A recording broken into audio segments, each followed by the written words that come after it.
Hi. ഇന്ന് എനിക്ക് മേക്കപ്പിൻ്റെ ഒരു പേഴ്സണൽ ഗൈഡൻസ് ഉണ്ടായിരുന്നു. പത്തനംതിട്ടയിലായിരുന്നു ഒരു ഗൈഡൻസ് ഉണ്ടായിരുന്നത്. നമ്മളെ ഇൻസ്റ്റാഗ്രാം വഴി കോൺടാക്ട് ചെയ്തതാണ്. റിറ്റിക്കാണ് ഒരു ഗൈഡൻസ് നൽകേണ്ടിയിരുന്നത്. അപ്പം ഓൾറെഡി 4 വർഷം മുമ്പ് മേക്കപ്പിൻ്റെ ക്ലാസ് കഴിഞ്ഞതാണ്. പക്ഷേ ആ ഒരു ഗ്യാപ്പ് വന്നു, 4 വർഷം ഒരു ഗ്യാപ്പ് വന്നു. ക്ലാസ് കഴിഞ്ഞ ഉടനെ ഫാമിലി കാര്യങ്ങളും പിന്നെ കുട്ടിയുടെ കാര്യങ്ങളൊക്കെ ആയതുകൊണ്ട് തന്നെ ആൾക്ക് പ്രാക്ടീസ് ചെയ്യാനൊന്നും പറ്റിയിട്ടുണ്ടായിരുന്നില്ല.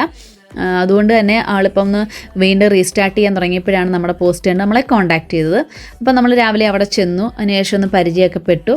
അതിനുശേഷം ഒരു പ്രാർത്ഥനയോട് കൂടിയിട്ട് ഗൈഡൻസ് സ്റ്റാർട്ട് ചെയ്തു. ഓരോ കാര്യങ്ങളും കൃത്യമായിട്ട് പറഞ്ഞു കൊടുത്ത്, സ്കിൻ അനലൈസ് ചെയ്യുന്ന മുതലുള്ള കാര്യങ്ങളും എല്ലാം കൃത്യമായിട്ട് ഓരോന്ന് പറഞ്ഞു കൊടുത്ത് ആൾ ഭയങ്കര ഇൻട്രസ്റ്റോട് കൂടിയിട്ട്, കാരണം ആൾക്ക് വീണ്ടും ചെയ്ത് തുടങ്ങണം എന്നുള്ളൊരു ആഗ്രഹം ഉള്ളതുകൊണ്ട് തന്നെ വളരെ ഇൻട്രസ്റ്റോട് കൂടിയിട്ടൊക്കെയാണ് ഓരോ കാര്യങ്ങൾ നമ്മൾ പറഞ്ഞു കൊടുക്കുമ്പോൾ തന്നെ ഡൗട്ട്സും കാര്യങ്ങളൊക്കെ അന്നേരം തന്നെ ക്ലിയർ ചെയ്ത് പോകുന്നുണ്ടായിരുന്നു ആൾ. പിന്നെ വേണ്ടുന്ന കാര്യങ്ങളൊക്കെ നോട്ട് ചെയ്തെടുത്തിട്ടുണ്ടായിരുന്നു. അതിനുശേഷം ഞാൻ ജസ്റ്റ് ആളുടെ ഫേസിൽ തന്നെ ചെയ്ത് കാണിച്ചു കൊടുത്തു. മേക്കപ്പ് സ്റ്റെപ്പ് ബൈ സ്റ്റെപ്പായിട്ടൊന്ന് ചെയ്ത് കാണിച്ചു കൊടുത്തു.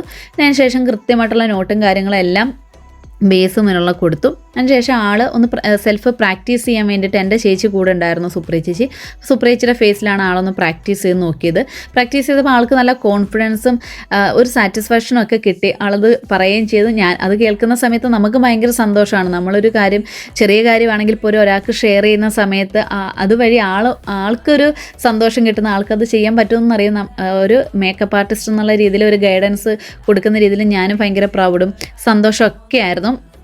അതിനുശേഷം ഓരോ പ്രോഡക്ട്സും ഫോട്ടോസും കാര്യങ്ങളൊക്കെ എടുത്ത് നല്ല സപ്പോർട്ടീവായിട്ടുള്ളൊരു ഫാമിലിയാണ്. അതാണ് ആളുടെ ഒരു ബാക്ക് ബോൺ എന്ന് പറയുന്നത്. നല്ല സപ്പോർട്ടീവായിട്ടുള്ള അച്ഛനും അമ്മയും ഹസ്ബൻഡും ഒക്കെയാണ്. അതുകൊണ്ട് തന്നെ ആൾക്ക് ഈ ഒരു കരിയറിൽ നല്ല രീതിയിൽ കയറി വരണം എന്നുള്ള ആഗ്രഹമുണ്ട്. അവരാണ് ഏറ്റവും കൂടുതൽ പുഷ് ചെയ്ത് വിടുന്നത്. അപ്പോൾ എന്തായാലും നമുക്ക് ഇത്രയും നല്ലൊരു സപ്പോർട്ട് തന്ന് നമ്മളെ ആ ഒരു ഗൈഡൻസിന് വിളിച്ച റിറ്റിക്കും ഫാമിലിക്കും ഇതുപോലെ എനിക്ക് ഗൈഡൻസ് കൊടുക്കാൻ പറ്റാൻ സപ്പോർട്ട് ചെയ്തതിൻ്റെ സൂര്യ മാമിനൊക്കെ നന്ദി പറയുന്നു. Thank you all.